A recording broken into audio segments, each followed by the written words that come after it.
Hello बच्चों, welcome back to my channel Hindi Kaksha. बच्चों, हम पढ़ रहे हैं आपकी हिंदी पाठ्य पुस्तक वसंत भाग 3 का पहला पाठ ध्वनि। प्रीवियस वीडियो में मैंने इस कविता के सारे कठिन शब्दों के अर्थ और उनके वाक्यों के बारे में आपको पहले ही पढ़ा दिया है, जिसका लिंक इस वीडियो के डिस्क्रिप्शन बॉक्स में आपको मिल जाएगा। आप चाहे तो देख सकते हैं। और आज की इस हिंदी कक्षा में हम इस कविता के सभी अंशों की व्याख्या और भावार्थ को विस्तार से समझेंगे। तो आप इस वीडियो को बड़े ही ध्यान से और शुरू से अंत तक पूरा जरूर देखिएगा। बच्चों, हमारा यह पाठ ध्वनि एक बहुत ही प्रसिद्ध और उत्साहवर्धक कविता है, जिसके कवि हैं सूर्यकांत त्रिपाठी निराला जी। तो आइए सबसे पहले बहुत ही संक्षिप्त रूप में हम निराला जी के विषय में कुछ महत्वपूर्ण बातें जान लेते हैं। सूर्यकांत त्रिपाठी निराला जी का जन्म 21 फरवरी 1899 ईस्वी को वसंत पंचमी वाले दिन बंगाल के मैदिनीपुर नामक स्थान पर हुआ और उनकी मृत्यु 1961 ईस्वी में इलाहाबाद में हुई। उनका जन्म बहुत ही साधारण परिवार में हुआ था। इसके बावजूद उन्होंने अपनी शिक्षा को पूरा किया। उन्हें बंगला, हिंदी, संस्कृत और अंग्रेजी भाषाओं का अच्छा ज्ञान था। आगे चलकर उन्होंने एक लेखक, कहानीकार, कवि, उपन्यासकार, निबंधकार एवं संपादक आदि कई रूपों में काम किया, परंतु उन्हें अपनी कविताओं के कारण सबसे अधिक लोकप्रियता मिली। निराला जी को उनके मरणोपरांत यानी कि उनकी मृत्यु के पश्चात भारत के प्रतिष्ठित सम्मान पद्म भूषण से सम्मानित किया गया। बच्चों, निराला जी छायावादी युग के बहुत ही प्रसिद्ध कवि थे और छायावादी कवि होने के कारण निराला जी का प्रकृति से अटूट प्रेम था और साथ ही साथ वे अपनी व्यक्तिगत भावनाओं को भी, जैसे कि अपने सुख दुख को, अपने हर्ष और शोक को शब्दों में बांधकर अपनी कविताओं में अभिव्यक्त किया करते थे, जैसा कि हम अपनी आज की इस कविता ध्वनि में भी देखेंगे। बच्चों, तो यह था निराला जी का जीवन परिचय। आइए अब कविता के प्रत्येक अंश की व्याख्या और भाव को विस्तार से समझते हैं। बच्चों, पहला अंश इस प्रकार है। अभी न होगा मेरा अंत, अभी अभी ही तो आया है, मेरे वन में मृदुल वसंत, अभी न होगा मेरा अंत। आइए अब एक एक पंक्ति के अर्थ को समझते हुए पहले अंश की व्याख्या करते हैं। बच्चों, कवि लिखते हैं अभी न होगा मेरा अंत। अब यहाँ इस पंक्ति में मेरा शब्द कवि ने स्वयं के लिए प्रयोग किया है और यहाँ अंत का अर्थ है किसी का समाप्त हो जाना या नष्ट हो जाना।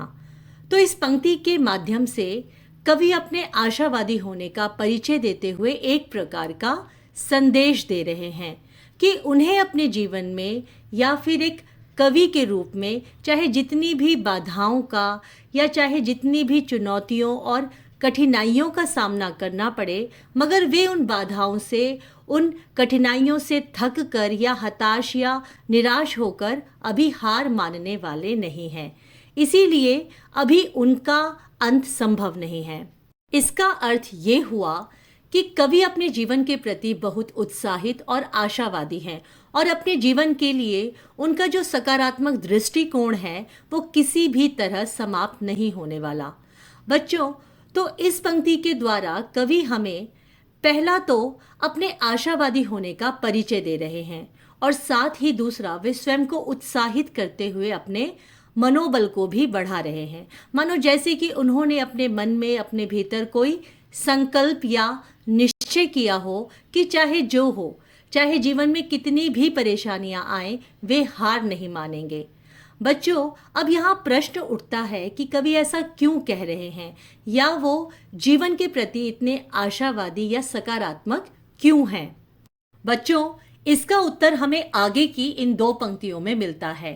कवि लिखते हैं अभी अभी ही तो आया है, मेरे वन में मृदुल वसंत।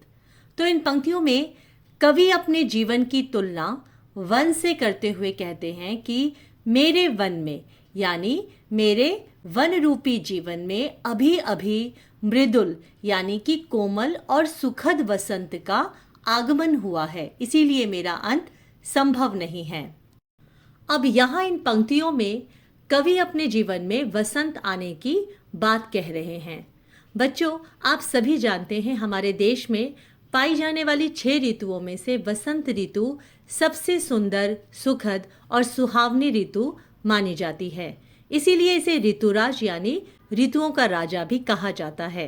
कड़ाके की सर्दी के बाद जब वसंत ऋतु आती है तो सारी प्रकृति में, सारे वातावरण में बहुत ही सुंदर और आकर्षक परिवर्तन होने लगते हैं।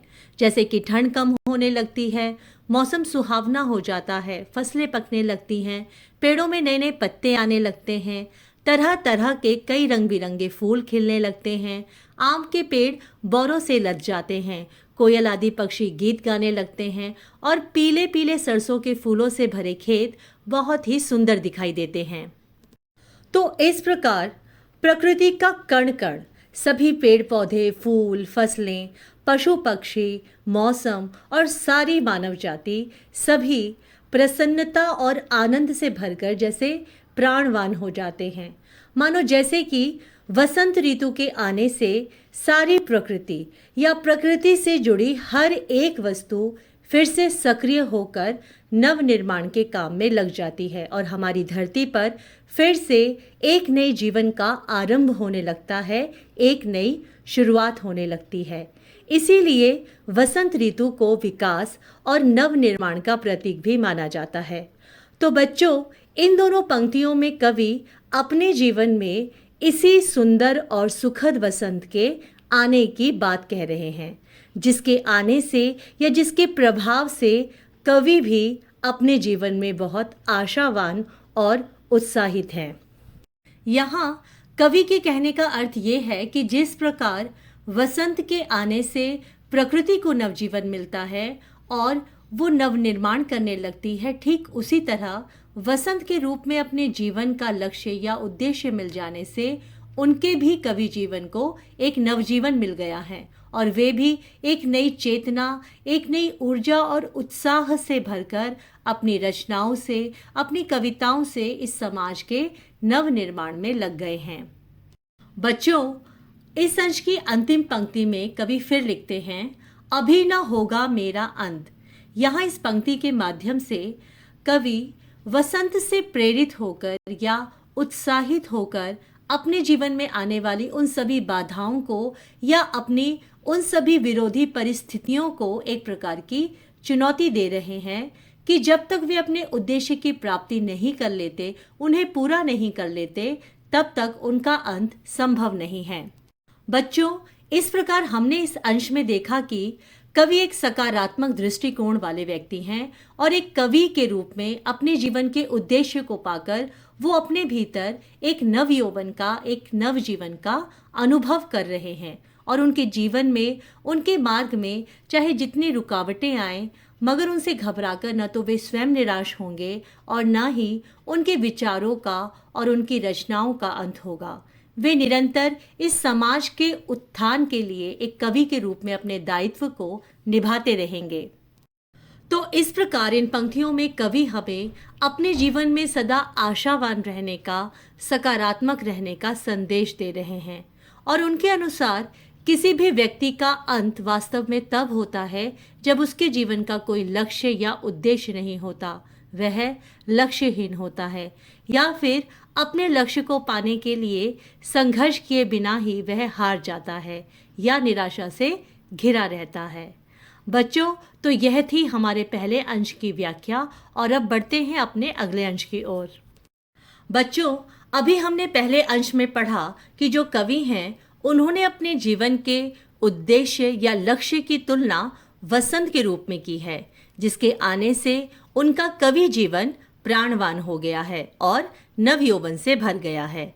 अब इस दूसरे अंश में कवि अपने उसी उद्देश्य की ओर संकेत कर रहे हैं। तो आइए पढ़ते हैं कविता का ये अगला अंश। हरे हरे ये पात, डालियां कलियां कोमल गात, मैं ही अपना स्वप्न मृदुल कर, फेरूंगा निद्रित कलियों पर, जगा एक प्रत्युष मनोहर। बच्चों, पात का अर्थ होता है पत्ते और गात का अर्थ होता है शरीर, स्वप्न का अर्थ होता है सपना, मृदुल का अर्थ होता है कोमल और कर का अर्थ होता है हाथ, निद्रित का अर्थ होता है सोई हुई और प्रत्युष का अर्थ होता है प्रातःकाल और मनोहर का अर्थ होता है सुंदर। तो आइए अब एक एक पंक्ति के अर्थ को समझते हुए व्याख्या करते हैं। बच्चों, कवि लिखते हैं, हरे हरे ये पात, डालियां कलियां कोमल गात। बच्चों, अब आप सभी ने अपने घर में या किसी पार्क में ये देखा होगा कि जब किसी पेड़ या पौधे में नए पत्ते आते हैं, नई डालियां या नई कलियां आती हैं, तो वह बिल्कुल हरे हरे रंग के और बहुत ही कोमल होते हैं। तो यहाँ इन पंक्तियों में कवि वसंत ऋतु में आने वाले उन्हीं नए और कोमल पत्तों, डालियों और कलियों के रूप का वर्णन कर रहे हैं। कवि कहते हैं कि वसंत के आने से या वसंत के प्रभाव से सभी पेड़ पौधे नव निर्माण के कार्य में लग जाते हैं और उन पर नए नए पत्ते, डालियां और कलियां आने लगती हैं। मगर ये नए और हरे हरे पत्ते, डालियां और कलियां बहुत कोमल होती हैं, जिसका अर्थ ये है कि वे अभी पूरी तरह से विकसित नहीं हुए हैं और अपनी अविकसित अवस्था में हैं। बच्चों, अब यहाँ कवि ने नवीन पत्तों, डालियों और कलियों की तुलना युवा पीढ़ी से की है। उनके अनुसार हरी हरी कलियों के समान ही युवाओं का मन और उनका स्वभाव बहुत कोमल है, जो अभी विकसित नहीं हुआ है, परिपक्व नहीं हुआ है। इसका अर्थ ये हुआ कि नवयौवन से पूर्ण होने पर भी नवयुवक या युवा वर्ग ज्ञान के अभाव में या मार्गदर्शन के अभाव में अपने भीतर छुपी हुई वास्तविक क्षमताओं को और अपनी योग्यताओं को पूरी तरह से नहीं जान पाते और इस प्रकार वे अपनी अविकसित अवस्था में होते हैं। अब आगे कवि लिखते हैं, मैं ही अपना स्वप्न मृदुल कर फेरूंगा निद्रित कलियों पर, जगा एक प्रत्युष मनोहर। बच्चों, कवि ने यहाँ मैं शब्द का प्रयोग अपने लिए किया है और निद्रित कलियों का प्रयोग आलस्य और निराशा में डूबे हुए नवयुवकों के लिए किया है। तो यहाँ इन पंक्तियों में कवि निद्रित कलियों को जगाने की और एक नए मनोहर प्रभात को, एक नए सवेरे को लाने की बात कह रहे हैं। कवि कहते हैं कि वे स्वप्न से भरे हुए अपने कोमल हाथों को सोई हुई कलियों पर फेर कर उन्हें उनकी नींद से, उन्हें उनकी सुप्तावस्था से जगाना चाहते हैं, जिससे कि वो निद्रित कलियां, वो सोई हुई कलियां पुष्प के रूप में खिलकर या जागकर एक नए और मनोहर सवेरे को देख सके और अपने वास्तविक स्वरूप को जान पाए। बच्चों, कहने का तात्पर्य ये है कि जिस प्रकार वसंत की एक नई सुबह के साथ उगने वाले सूर्य के प्रकाश से नवजीवन के संदेश को पाकर सोई हुई कलियां जैसे अपने आलस्य और नींद को त्याग देती हैं और एक पुष्प के रूप में खिलकर या जागकर अपने वास्तविक स्वरूप में आ जाती हैं और अपनी सुंदरता और सुगंध से सारी प्रकृति को विकास और उल्लास से भर देती है, ठीक उसी प्रकार कवि निद्रित कलियों के समान समाज का जो आलस्य और निराशा से घिरा हुआ युवा वर्ग है, जो अपनी सुप्तावस्था में है, उन सभी को कवि सूर्य के समान अपनी आशावादी और उत्साह से भरी कविताओं और रचनाओं के स्पर्श से जगाना चाहते हैं और उनके जीवन में एक सुंदर सवेरा लाना चाहते हैं, एक नई शुरुआत करना चाहते हैं। बच्चों, तो हमने इस अंश में देखा कि कवि न केवल अपने जीवन के प्रति उत्साहित हैं, बल्कि वे अपने इस उत्साह को, इस प्रेरणा को अपनी रचनाओं के माध्यम से समाज के हर एक युवा या निराशा से घिरे लोगों तक पहुंचाकर उन्हें भी प्रेरित करना चाहते हैं और उनमें एक नए जोश को और उत्साह को पैदा करना चाहते हैं, जिससे वे सभी कर्मठ और उत्साही बने और कवि के समान वे भी एक उद्देश्यपूर्ण जीवन जीने के लिए प्रेरित हो। बच्चों, तो ये थी इस अंश की व्याख्या। अब बढ़ते हैं अपने अगले अंश की ओर। अगला अंश इस प्रकार है, पुष्प पुष्प से तंद्रा लस लालसा खींच लूंगा मैं, अपने नवजीवन का अमृत सहर्ष सींच दूंगा मैं। बच्चों, पुष्प का अर्थ होता है फूल और तंद्रालस का अर्थ होता है नींद से अलसाया हुआ। बच्चों, तंद्रालस दो शब्दों के मेल से बना है, तंद्रा और अलस। तंद्रा का अर्थ होता है नींद और अलस का अर्थ होता है आलस, इसीलिए तंद्रालस का अर्थ हुआ नींद से अलसाया हुआ। लालसा शब्द का अर्थ होता है कुछ पाने की इच्छा, चाह या अभिलाषा। नव का अर्थ होता है नया या नवीन। अमृत शब्द का अर्थ होता है कभी न मरने वाला। और सहर्ष शब्द का अर्थ होता है खुशी या प्रसन्नता के साथ। आइए अब इस अंश की व्याख्या को समझते हैं। कवि लिखते हैं, पुष्प पुष्प से तंद्रालस लालसा खींच लूंगा मैं, अपने नवजीवन का अमृत सहर्ष सींच दूंगा मैं। बच्चों, यहाँ कवि ने समाज के युवा वर्ग के लिए या नवयुवकों के लिए पुष्प शब्द का प्रयोग किया है। और यहाँ इन पंक्तियों में कवि इन पुष्प रूपी नवयुवकों को, युवाओं को अपनी रचनाओं के द्वारा, अपनी कविताओं के द्वारा प्रेरित करने की बात कह रहे हैं। तो इस प्रकार उन्होंने यहाँ अपने कवि कर्म का, यानी कि एक कवि के रूप में समाज के प्रति उनका जो दायित्व है उसका परिचय दिया है। तो इन पंक्तियों में कवि ये कह रहे हैं कि जिस प्रकार वसंत का हर प्रातःकाल, हर सवेरा अपने प्रकाश से, अपनी नई ऊर्जा और चेतना से सोए और अलसाए पड़े हुए फूलों के अंदर से उनके सारे आलस्य और निद्रा को नष्ट कर देता है और अपने अमृत तत्व से सींचकर प्रत्येक फूल की सुंदरता, उनकी सुगंध और आभा को बढ़ाकर उन्हें एक नया जीवन देता है, ठीक उसी प्रकार वसंत के रूप में जिस उद्देश्य ने कवि को नवजीवन दिया है, उन्हें आशावान बनाया है और वे समाज का नव निर्माण करने के लिए उत्सुक हो उठे हैं, तो कवि वसंत से मिलने वाली अपनी उसी आशा, उत्साह और उल्लास रूपी अमृत तत्व का संचार अपनी रचनाओं के द्वारा हर एक युवा में करना चाहते हैं। बच्चों, तो कहने का भाव ये है कि वसंत के जिस अमृत तत्व से कवि को नवजीवन मिला है, अपना उद्देश्य मिला है, उन्हें जो नई आशा और ऊर्जा मिली है, वे उसी अमृत तत्व से मिलने वाले अपने ज्ञान का और उस ज्ञान से मिलने वाली आशा, ऊर्जा और उत्साह का संचार अपने समाज के नव युवाओं में सहर्ष भाव से करना चाहते हैं, जिससे कि युवाओं के भीतर जो अज्ञान रूपी आलस्य या निद्रा है, जो निराशा है, जो निष्क्रियता है, वो पूरी तरह से नष्ट हो जाए, समाप्त हो जाए और वे भी उस अमृत तत्व को पाकर अपने और समाज के नव निर्माण के कार्य में लग जाएं। बच्चों, इस प्रकार इन पंक्तियों में कवि एक मार्गदर्शक के रूप में सारे युवा वर्ग को अपने भीतर की निष्क्रियता, निराशा आदि अवगुणों और कमियों को दूर करने के लिए और एक नए जीवन का सपना देखने के लिए प्रेरित कर रहे हैं, जिससे वे सब अपने जीवन को सार्थक बना सकें और अपने जीवन का आनंद ले सकें। बच्चों, तो यह थी इस अंश की व्याख्या। अब बढ़ते हैं अपने अगले अंश की ओर। बच्चों, अंतिम अंश इस प्रकार है, द्वार दिखा दूंगा फिर उनको, है मेरे वे जहां अनंत, अभी न होगा मेरा अंत। बच्चों, द्वार यानी दरवाज़ा, यानी कि कोई ऐसा उपाय या कोई ऐसा साधन जिसकी सहायता से या जिसे पार करके कहीं प्रवेश किया जाता हो। और अनंत का अर्थ होता है जिसका कोई अंत न हो। आइए अब इस अंश की व्याख्या को समझते हैं। कवि लिखते हैं, द्वार दिखा दूंगा फिर उनको, है मेरे वे जहां अनंत।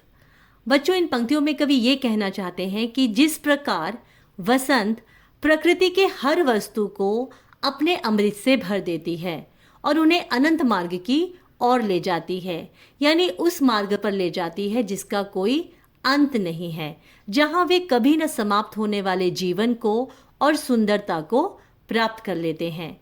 क्योंकि बच्चों, अगर दार्शनिक तौर पर देखा जाए तो वसंत का अंत कभी होता ही नहीं है, क्योंकि वसंत में जो फूल खिलते हैं वही आगे चलकर फल बन जाते हैं और फिर उन्हीं फलों से बीज तैयार होते हैं और उन बीजों से पुनः एक नई पीढ़ी की, एक नए जीवन चक्र की शुरुआत होती है। इसीलिए हमें वसंत को एक ऐसी नई शुरुआत के रूप में, एक ऐसे नए आरंभ के रूप में देखना चाहिए जिसका कभी अंत नहीं होता। बच्चों, तो इन पंक्तियों में कवि उसी ओर संकेत करते हुए कह रहे हैं कि जिस प्रकार वसंत ऋतु प्रकृति के हर वस्तु को अपने अमृत से सींचकर नव निर्माण और विकास के लिए प्रेरित करती है और उन्हें अनंत मार्ग की ओर ले जाती है, ठीक उसी प्रकार कवि भी अपने ज्ञान रूपी अमृत से यानी कि अपनी रचनाओं से हमारे समाज के थके हारे, निराश और आलस्य से घिरे हुए लक्ष्यहीन युवाओं को नवनिर्माण और विकास के लिए प्रेरित करते हुए उस महान और अनंत द्वार को दिखाना चाहते हैं जहां पहुंचकर युवाओं को अपने जीवन में कभी न समाप्त होने वाली अंतहीन सुख की प्राप्ति होगी और अपने लिए व समाज के लिए उनके द्वारा किए गए महान कार्यों से सदैव उनका यशोगान होता रहेगा। कवि आगे फिर लिखते हैं, अभी न होगा मेरा अंत। बच्चों, कविता की इस अंतिम पंक्ति के द्वारा कवि अपने आशावादी जीवन की सार्थकता को व्यक्त करते हुए एक बार फिर से कह रहे हैं कि उनका अंत अभी नहीं होगा। क्योंकि बच्चों, कवि अपने विचारों से और अपनी रचनाओं से हर एक युवा में चेतना, रचनात्मकता, सक्रियता, आशा और संघर्ष से पोषित ज्ञान के ऐसे बीज रोपित करना चाहते हैं जिसके प्रभाव से युगों युगों तक उनका यह ज्ञान फलित होता रहेगा, पुष्पित होता रहेगा। बच्चों, कहने का अर्थ ये है कि जीवन के प्रति कवि का आशावादी दृष्टिकोण, उनका संघर्ष और उनके विचार उनकी रचनाओं के रूप में हर आने वाली नई पीढ़ी को अपने जीवन के प्रति, समाज और देश के प्रति उनका जो दायित्व और कर्तव्य है उनका बोध कराते रहेंगे। बच्चों, तो इस प्रकार कवि को विश्वास है कि उनकी कविताओं के माध्यम से उनका दृष्टिकोण, उनके विचार हमेशा जीवित रहेंगे और सदा युवाओं का मार्गदर्शन करते रहेंगे और इसीलिए वसंत के संदेशवाहक के रूप में उनका अंत अभी संभव नहीं है। बच्चों, तो इस अंश के माध्यम से या इस कविता के माध्यम से कवि हम सभी को ये संदेश देना चाहते हैं कि हमारे जीवन का अभिप्राय केवल खाना, सोना और आराम करना नहीं है, बल्कि इस समाज और राष्ट्र के प्रति भी हमारे कुछ कर्तव्य हैं जिसे हमें पूरा करना चाहिए। तो इसीलिए बच्चों, जिस प्रकार वसंत ऋतु में चारों ओर खिलने वाले रंग बिरंगे फूल खिलकर अपनी सुंदरता को बिखेरते हैं और सारी सृष्टि की, सारी प्रकृति की सुंदरता बढ़ाने में अपना योगदान देते हैं, उसी प्रकार हमें भी अपने श्रेष्ठ कार्यों से अपने समाज की, अपने देश की और विश्व की उन्नति में अपना योगदान देना चाहिए और हमें ऐसे कार्य करने चाहिए कि सभी हमारा यशगान करें। बच्चों, तो ये थी इस कविता के हर एक अंश की भाव सहित विस्तारपूर्ण व्याख्या। बच्चों, अब आप देख सकते हैं कि मैंने आप सभी के लिए यहाँ इस कविता से संबंधित एक विशेष अवधारणा मानचित्र यानी कि कॉन्सेप्ट मैप को तैयार किया है, जिससे कि आप इस कविता को, इसके भाव को और भी अच्छी तरह से और आसानी से समझ सकें और याद कर सकें। तो आइए मानचित्र के द्वारा इस कविता की अवधारणा को एक बार फिर से रिकॉल कर लेते हैं। बच्चों, कविता का शीर्षक है ध्वनि। जैसा कि हमने पहले भी पढ़ा कि ध्वनि का अर्थ होता है आवाज़। तो निराला जी ने अपनी इस कविता में वसंत ऋतु के रूप में प्रकृति को साधन बनाकर अपने अंतर्मन की आवाज़ को प्रकट किया है और उन्होंने वसंत ऋतु में आने वाले परिवर्तन को, उसके प्रभाव को और उसके महत्व को यहाँ इस कविता में दर्शाया है। बच्चों, जैसा कि आप मानचित्र में क्रम से देख सकते हैं, पहले वसंत का आगमन यानी कि लंबी और कड़ाके की सर्दी के बाद वसंत ऋतु का आरंभ होता है। फिर वसंत के आने से और उसके प्रभाव से सारी प्रकृति में एक नए जीवन का, एक नई ऊर्जा और उत्साह का संचार होने लगता है। जैसे कि तापमान के बढ़ने से ठंड कम होने लगती है और सारा वातावरण फिर से जीवंत होने लगता है। फिर उसके बाद वसंत से नवजीवन को पाकर प्रकृति अपने सभी अवयवों का नवनिर्माण करना शुरू कर देती है। जैसे कि पेड़ पौधों में नई नई कलियां, नई नई शाखाएं और नए नए पत्ते आने लगते हैं और फिर वसंत के उस अमृत तत्व को पाकर प्रकृति के सभी अवयव अपने वास्तविक और अंतहीन स्वरूप को प्राप्त करते हैं। जैसे कि हरी और कोमल कलियां फूल के रूप में विकसित होकर अपने वास्तविक रूप को पाती हैं, यानी कि अपने अंदर छुपी हुई सुंदरता को पाती हैं और अपने बीज के रूप में कभी न समाप्त होने वाले जीवन को प्राप्त कर लेती हैं। बच्चों, तो कवि ने वसंत के वर्णन के माध्यम से इस कविता में अपने एक विशेष भाव को या एक छिपे हुए भाव को प्रकट किया है। जैसे कि पहला, वन में वसंत का आगमन। इसका अर्थ है कवि के जीवन में एक उद्देश्य या लक्ष्य के रूप में एक नई आशा और सकारात्मकता का आगमन। बच्चों, जैसे कि वसंत के आने से सर्दी समाप्त होने लगती है, उसी प्रकार कवि के रूप में अपने जीवन के महान उद्देश्य को पाकर कवि के भीतर के सारे कष्ट, सारी निराशा समाप्त होने लगी है। दूसरा, वसंत के प्रभाव से संपूर्ण प्रकृति में नवजीवन, ऊर्जा और उत्साह का संचार। इसका अर्थ है अपने जीवन के उद्देश्य या लक्ष्य को पाकर या उसके प्रभाव से कवि के भीतर या उनके मन में एक नवजीवन और एक नई ऊर्जा व उत्साह का संचार। तीसरा, प्रकृति के द्वारा अपने अवयवों का नवनिर्माण। इसका अर्थ है कवि का अपनी रचनाओं के द्वारा समाज के युवा वर्ग को प्रेरित करते हुए उनका नवनिर्माण करना। और चौथा, सभी अवयवों द्वारा अपने वास्तविक और अंतहीन स्वरूप को प्राप्त करना, यानी कि युवा वर्ग को अपनी योग्यताओं और क्षमताओं का ज्ञान होना और अपने श्रेष्ठ कार्यों से अंतहीन सुखों को प्राप्त करना। बच्चों, तो ये था हमारा इस कविता का कॉन्सेप्ट मैप, और मैं आशा करती हूँ कि इस कविता की व्याख्या के साथ साथ इस मैप के होने से आपको ये पूरी कविता बड़ी आसानी से समझ आ गई होगी। बच्चों, अब कविता की व्याख्या के बाद मैं एक और महत्वपूर्ण विषय के बारे में आपको बताने जा रही हूँ। बच्चों, जैसा कि मैंने आपको पहले भी बताया कि सूर्यकांत त्रिपाठी निराला जी सर्वश्रेष्ठ छायावादी कवि थे और उनकी यह कविता ध्वनि एक छायावादी कविता है। तो छायावाद क्या है, आइए बहुत ही संक्षिप्त रूप में जानते हैं।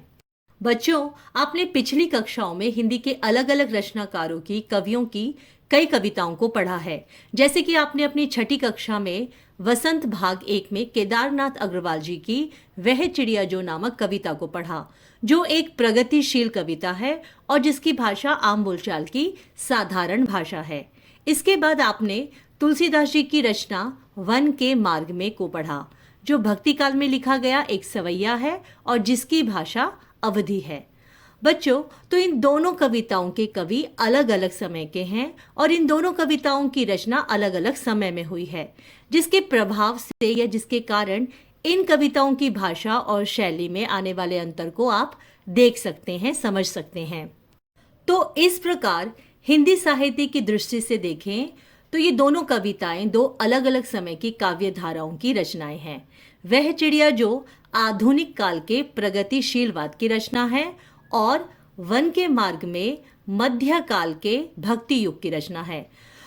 बच्चों, तो इन दोनों कविताओं के अंतर को देखकर आप बस इतना समझ लीजिए कि समय के साथ साथ जैसे समाज बदला, सामाजिक परिस्थितियां बदली और विचारधाराएं बदली, उसी के साथ कविताओं की भाषा, उनका विषय और उनका स्वरूप भी बदलता चला गया। तो बच्चों, जैसा कि आप देख सकते हैं, समय के साथ हिंदी साहित्य में आने वाले परिवर्तन या विशेषताओं के आधार पर हमारे हिंदी साहित्य को मुख्य रूप से 3 अलग अलग भागों में बांटा गया है: आदिकाल, मध्यकाल और आधुनिक काल। तो आधुनिक काल में एक नई काव्य धारा के रूप में अपनी अलग विशेषताओं के साथ छायावाद युग का जन्म हुआ। जैसा कि हम यहाँ देख सकते हैं, द्विवेदी युग के बाद 1918 से छायावाद की शुरुआत हुई। इसके स्वरूप और विशेषताओं को देखते हुए इस युग को छायावाद और इस समय की कविताओं को छायावादी कविता का नाम दिया गया और छायावाद को आधुनिक हिंदी कविता का स्वर्णिम काल माना गया। बच्चों, अगर हम छायावाद की परिभाषा की बात करें तो आप सरल शब्दों में इतना समझ लीजिए कि किसी कविता के भावों की छाया यदि कहीं अन्यत्र जाकर पड़े तो वह छायावादी कविता है। जैसा कि अभी आपने ध्वनि कविता में देखा कि कवि ने वसंत का वर्णन करते हुए अपने एक विशेष भाव को या एक छिपे हुए भाव को प्रकट किया है। छायावादी कविताओं की मुख्य विशेषताएं इस प्रकार है: प्रकृति का मानवीकरण, व्यक्तिवाद की प्रधानता, सौंदर्य और प्रेम, राष्ट्र प्रेम की अभिव्यक्ति आदि। बच्चों, जैसे कि हमने ध्वनि कविता में अभी देखा कि कवि ने अपनी इस कविता में प्रकृति को साधन बनाया है और साथ ही साथ इस कविता में अपने व्यक्तिगत भावनाओं को या मनः स्थिति को अभिव्यक्त किया है। बच्चों, हिंदी कविता के इस स्वर्णिम काल के यानी कि छायावाद के 4 प्रमुख स्तंभ माने जाते हैं, जिनके नाम इस प्रकार हैं: जयशंकर प्रसाद, सुमित्रा नंदन पंत, महादेवी वर्मा और सूर्यकांत त्रिपाठी निराला जी। जिनमें से आप जयशंकर प्रसाद जी के अलावा सुमित्रा नंदन पंत, महादेवी वर्मा और सूर्यकांत त्रिपाठी निराला जी की रचनाओं को पढ़ चुके हैं। कक्षा 6 में आपने सुमित्रा नंदन पंत जी की मैं सबसे छोटी हूँ नामक कविता को पढ़ा। कक्षा 7 में आपने महादेवी वर्मा जी की रचना नीलकंठ को पढ़ा और अभी कक्षा 8 में आपको सूर्यकांत त्रिपाठी निराला जी की प्रसिद्ध कविता ध्वनि को पढ़ने का अवसर मिला है। बच्चों, तो यह था छायावाद का परिचय और मैं आशा करती हूँ कि मेरी ये वीडियो आपके लिए बहुत उपयोगी होगी और मेरे इस वीडियो को देखने के बाद आप इस कविता को आसानी से समझ पाएंगे। अगली वीडियो में हम इस कविता का प्रश्नाभ्यास और भाषा की बात के प्रश्न करेंगे। बच्चों, आपको ये वीडियो कैसी लगी कमेंट करके मुझे ज़रूर बताइएगा और अगर आपका कोई प्रश्न हो तो आप उन्हें भी मुझसे शेयर कर सकते हैं। चैनल को सब्सक्राइब और बेल आइकन के बटन को प्रेस ज़रूर कर लीजिए, जिससे मेरी हर नई वीडियोस के नोटिफिकेशन आपको टाइम टू टाइम मिलते रहें। और साथ ही इस वीडियो को लाइक करना और अपने दोस्तों के साथ शेयर करना बिल्कुल मत भूलिएगा। तो मिलते हैं अगली वीडियो में। आप सब इसी तरह खुश रहिए, स्वस्थ रहिए और हिंदी पढ़ते रहिए। धन्यवाद।